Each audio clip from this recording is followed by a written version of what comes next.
श्री परमात्मने नमः। हरये नमः। श्री गुरुचरण कमलेभ्यो नमः। श्रीमद्भगवद्गीता अथ तृतीयोऽध्यायः। श्लोक 28।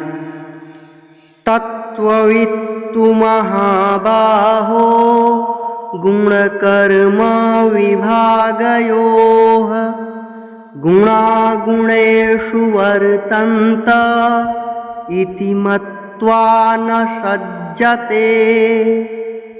तत्त्ववित्तु महाबाहो गुणकर्म विभागयोः गुणागुणेषु वर्तन्त इति मत्वा न सज्जते।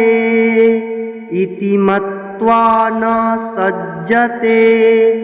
अर्थ: परंतु हे महाबाहो, गुण विभाग और कर्म विभाग के तत्व को जानने वाला ज्ञान योगी संपूर्ण गुण ही गुणों में बरत रहे हैं, ऐसा समझकर उनमें आसक्त नहीं होता।